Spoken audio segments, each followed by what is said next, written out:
तो हम बात करेंगे बीआरएफ के 2017 के आंसर पेपर के सेकंड पार्ट के बारे में।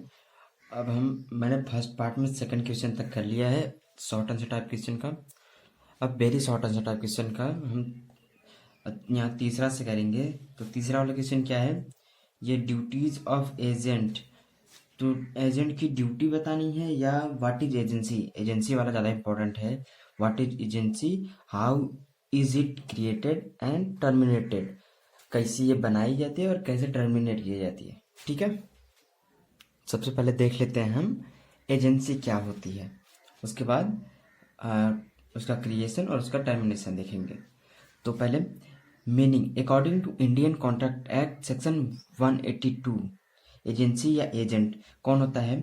N agent is a person employed to do any act for another और to represent another in dealing with third person. The person, third person यहाँ तक हो गया। मतलब ऐसा ऐसा पर्सन जो किसी दूसरे के लिए काम करता है या दूसरे के काम को रिप्रेजेंट करता है, दैट इज एजेंट। और the person whom such act is done और who is so represented is called the principal। और जिसके लिए काम किया जाता है, जिसके लिए वो पर्सन काम करता है, वो प्रिंसिपल कहलाता है। ठीक है, तो ये होता है हमारे एजेंट का मीनिंग। अब इसका देख लेते हैं क्रिएशन। ये क्रिएट कैसे की जाती है एजेंसी, बाय एक्सप्रेस अथॉरिटी।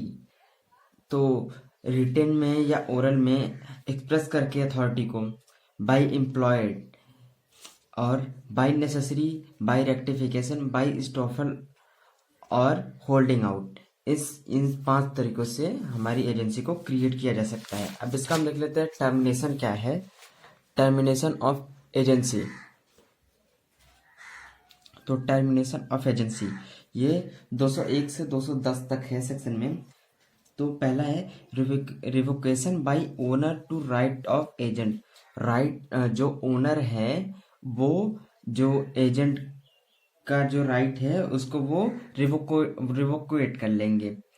या लीव एजेंसी बाय एजेंट, या जो एजेंट है वो अपनी मर्जी से एजेंसी को छोड़ दे तब वो टर्मिनेट हो सकता है। या कंप्लीट द एजेंसी बिजनेस, या जिस पर्पज के लिए एजेंसी का बिजनेस स्टार्ट हुआ था वो खत्म होने के बाद, तो तब हम ये एजेंट को हटा सकते हैं। या आफ्टर डेथ ऑफ एजेंट और प्रिंसिपल, या अगर हमारे एजेंट के या प्रिंसिपल की डेथ हो जाती है तब टर्मिनेट हो सकते हैं। या after unsound mind become both, या अगर जब हमारा एजेंट अनसाउंड माइंड हो जाएगा, मतलब जब वो जुड़ा था एजेंसी से तब वो अनसाउंड माइंड नहीं था, बाद में उसके साथ कुछ घटना हुई, वो अनसाउंड माइंड हो गया, पागल या हो गया, तब वो हट सकता है। इंसॉल्वेंट ऑफ प्रिंसिपल, अगर हमारा प्रिंसिपल इंसॉल्वेंट हो गया तब हमारे एजेंट को हटाया जा सकता है। तो ये हमने देख लिया क्रिएशन एंड टर्मिनेशन। अब आगे बढ़ते हैं, चौथा वाला क्वेश्चन देखते हैं। चौथा वाला क्वेश्चन क्या है, explain the doctrine of caveat emptor. ये अगर हम दूसरा देखें, what are the rights of consumer, discuss these in details. तो हमारे कंज्यूमर के राइट्स क्या होते हैं ये बताना, या कैवेट इम्पटर, इन दोनों में इंपॉर्टेंट कौन है, ये कंज्यूमर का राइट। तो कंज्यूमर का राइट देखते हैं। वैसे मेनली कंज्यूमर के 6 राइट होते हैं। राइट्स ऑफ कंज्यूमर मेनली 6 होते हैं। राइट टू बी एजुकेटेड, उनको शिक्षित होने का अधिकार। राइट टू बी प्रोटेक्टेड, उनका जो राइट है उसको प्रोटेक्ट होने का अधिकार है उनको। राइट टू इन्फॉर्म, उनको जो सामान बेचा जा रहा है उसके बारे में उनको इन्फॉर्मेशन पूरी मिलनी होनी चाहिए, इसका अधिकार होता है उन्हें। राइट टू बी हर्ड, उनकी जो बातें हैं वो सुनी जानी चाहिए। राइट टू एक्सेस वेराइटी, जो आपके पास जितनी वेराइटीज हैं उसके बारे में हमारे कंज्यूमर को, हमारे कस्टमर को पता होना चाहिए। राइट टू सीक रिड्रेस, उनके साथ न्यायपूर्ण अधिकार होना चाहिए, इसका उनको राइट होता है। ये मेनली 6 होते हैं। अब जनरली बात करते हैं कंज्यूमर के राइट क्या क्या होते हैं। राइट ऑफ सेफ्टी, उनका जो राइट होता है उनको सेफ्टी देने का उनको राइट होता है। राइट ऑफ सिलेक्शन, उनके सिलेक्शन का उनको राइट होता है। राइट टू नो, उनके क्या क्या राइट है वो उनको पता होना चाहिए। राइट टू सू, उनको मुकदमा दायर करने का अधिकार होता है। राइट टू रिड्रेस, उनके न्यायपूर्ण निर्णय उनके हक में होने का अधिकार होता है। राइट टू कंज्यूमर एजुकेशन, उनको वही जैसे पीछे बताया कि उनको कंज्यूमर एजुकेशन के बारे में पूरी नॉलेज होनी चाहिए। Right to value of consideration, वो जो पे कर रहे हैं उनको पता होना चाहिए कि जो हम पे कर रहे हैं उसके बदले में जो हमें कंसिडरेशन मिल रही है वो वैल्यू वो वैल्यूएबल है या नहीं है। राइट टू हेल्दी एनवायरनमेंट, उनको ये राइट होता है कि जो उनको हेल्दी एक एनवायरनमेंट मिले। कोई अगर फैक्ट्री वैक्ट्री रहे आसपास तो वो अपना पोल्यूशन कम करे, ये हमारे कंज्यूमर को राइट होता है, हमारे कस्टमर को। तो हमने देख लिया काफ़ी सारे राइट्स। अब आगे बढ़ते हैं हम। तो पांचवा देखते हैं ये what is mean by discharge of parties from liability in negotiable instrument. तो नेगोशिएबल इंस्ट्रूमेंट में पार्टीज कौन कौन से होते हैं, कैसे वो डिस्चार्ज होते हैं, वो देखते हैं। तो 10 नंबर का सवाल है, इसलिए पहले देखते हैं हम नेगोशिएबल इंस्ट्रूमेंट होता क्या है। Negotiable instrument act 1881 introduction. Negotiable instrument act was enacted on March 1881। तो कब आया ये? 1881 में आया था मार्च में। And it was implemented on 1 मार्च 1882, और ये 1 मार्च 1882 में इम्प्लीमेंट किया गया था, लागू किया गया था in all over India including with Jammu and Kashmir. Jammu and Kashmir के साथ पूरे इंडिया में लागू किया गया था। There are 142 sections in this act. उस टाइम पे इसमें 142 सेक्शंस थे। It was also amended in year 1988, 2002 and 2003। तो ये 1998 में और 2002 में और 2003 में अमेंडमेंट इसमें इस एक्ट में हो चुका है। ठीक है, तो ये हुआ। हम अब डेफिनेशन देख लेते हैं। डेफिनेशन क्या है? A negotiable instrument means a promissory note, bills of exchange, a cheque payable either to order or to bearer. ये जो नेगोशिएबल इंस्ट्रूमेंट होता है वो रिटन फॉर्मेट में होता है, और इसमें promissory note, bill of exchange और चेक तीनों आते हैं। ठीक है, इसके कैरेक्टरिस्टिक्स देख लेते हैं। कैरेक्टरिस्टिक्स है इसके, इन रिटन फॉर्मेट में होता है, ये डिलीवरी, इंडोर्समेंट या ऑर्डर में होता है, easy to assignment, consideration of value, transfer and transferee, good faith, payment for liability या loan, negotiable, ownership, transferable, unconditional. ये सब इसके कैरेक्टरिस्टिक्स हैं। अब इसमें पार्टीज कौन कौन सी होती हैं वो देख लेते हैं। काइंड्स ऑफ नेगोशिएबल इंस्ट्रूमेंट, इसमें प्रोमिसरी नोट होता है, उसके बाद बिल ऑफ एक्सचेंज और चेक होता है। इसमें दो पार्टी होती हैं, मेकर और पेई। अब हम देखते हैं प्रोमिसरी नोट क्या होता है। ये एक रिटन का इंस्ट्रूमेंट होता है। इस पे अब मेकर का साइन हुआ रहा होता है, ना ये बैंक में होता है ना इसमें कोई करेंसी नोट होता है।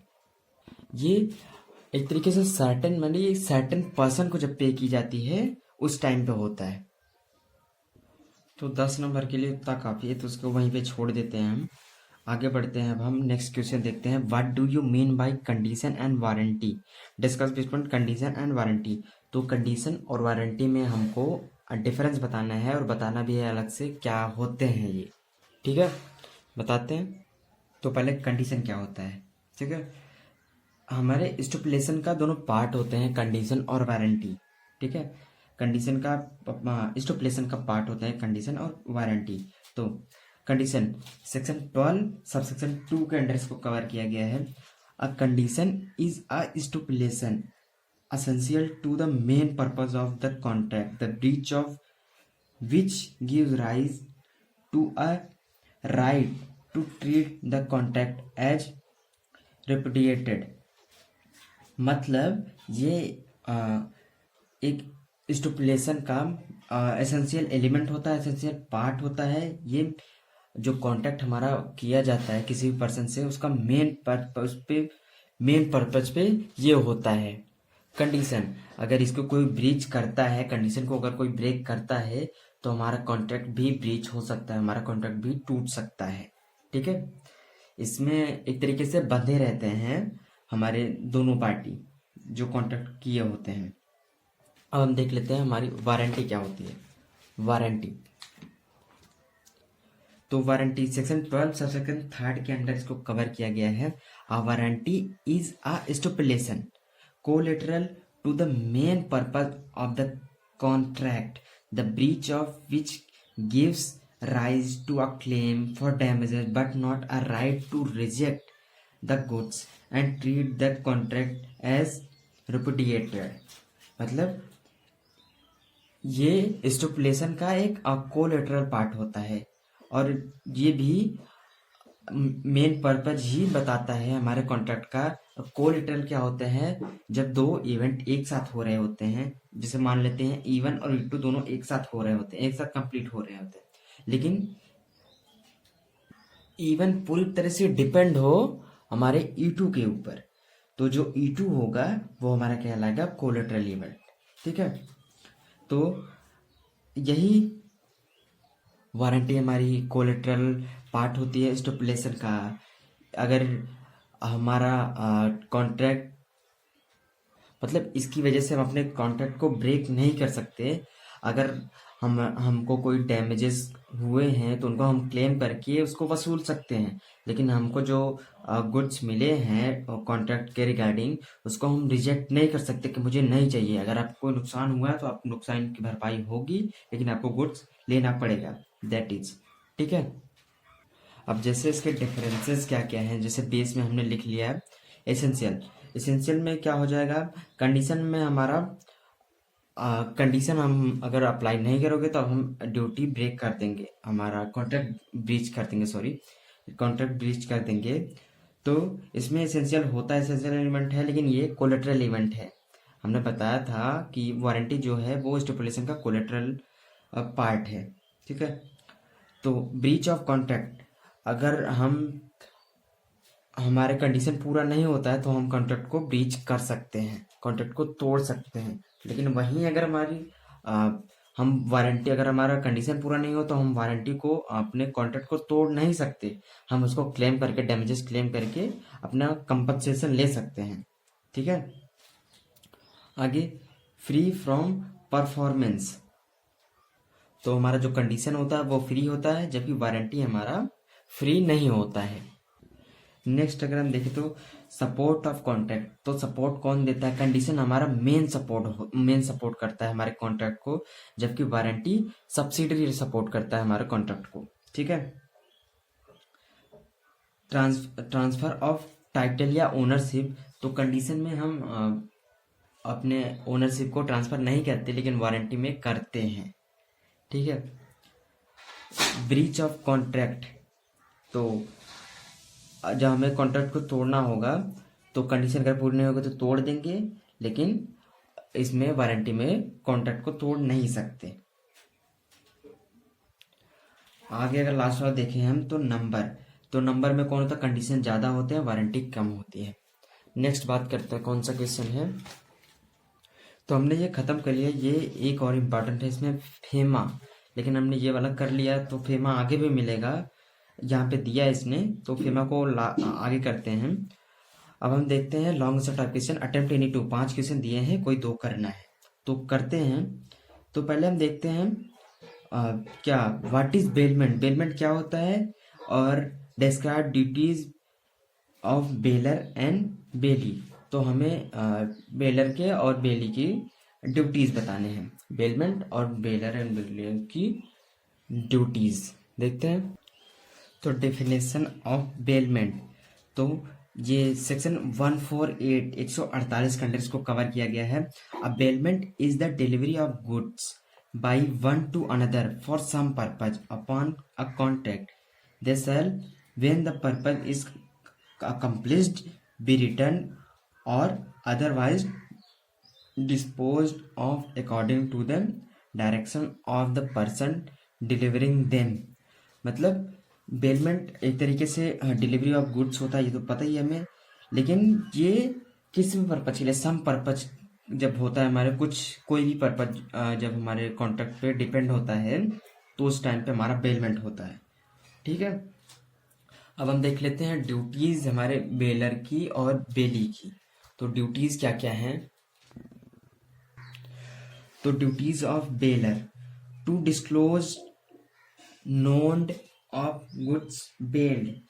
तो हमारे बेलर की ये ड्यूटी होती है कि जो गुड्स बने हैं जिसके बारे में आप जानते हो उसको डिस्क्लोज करो हमारे बेली के सामने।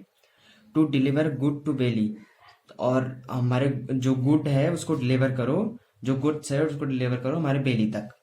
पेमेंट ऑफ नेसेसरी एक्सपेंसेस, जो आपको ले जाने में जो एक्सपेंसेस हो रहे हैं छोटे मोटे उसको आप पे करोगे। To repay extra ordinary expenses, आपको दोबारा पे करना होगा एक्स्ट्रा ऑर्डिनरी एक्सपेंसेस को। रिस्पॉन्सिबिलिटी इंडेनिफाई बॉडी, उनका रिस्पॉन्सिबिलिटी होती है, ठीक है। टू रिसीव बैक गुड, इनकी ये ड्यूटी होती है कि बैक गुड को वो रिसीव करें। अब हम ड्यूटीज देख लेते हैं बेली की क्या क्या ड्यूटीज हैं। To take care of goods bailed, जो गुड्स आया है उसका आपको देखभाल करना है। Not to act in consistent with condition, आपको कंडीशन पे इनकंसिस्टेंसी एक्ट नहीं करना है।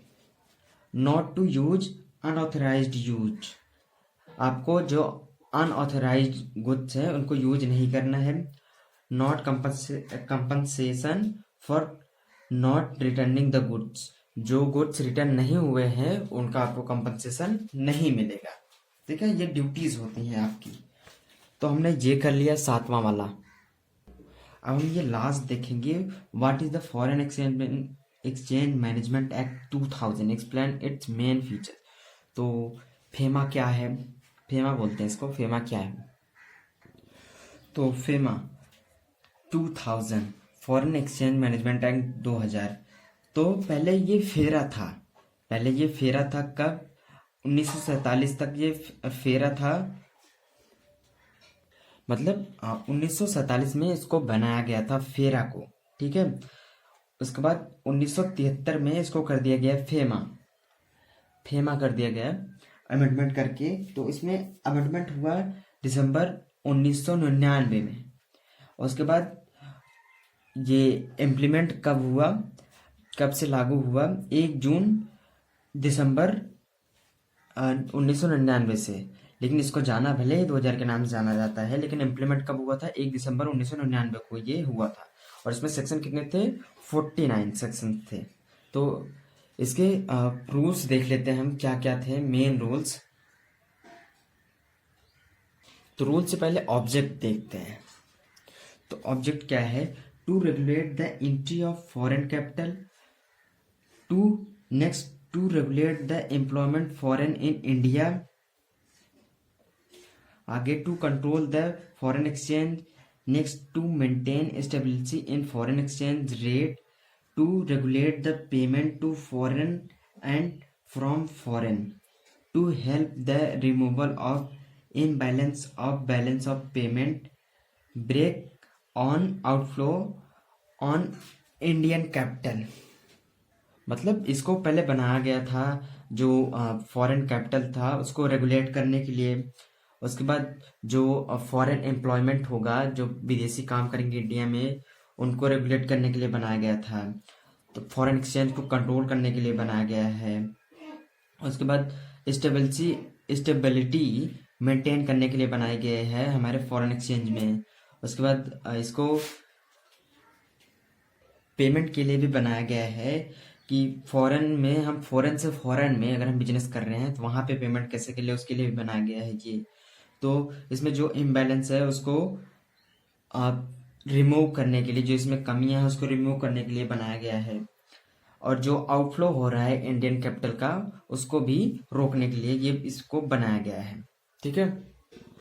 तो रूल्स देख लेते हैं रिलेटिंग टू फेमा।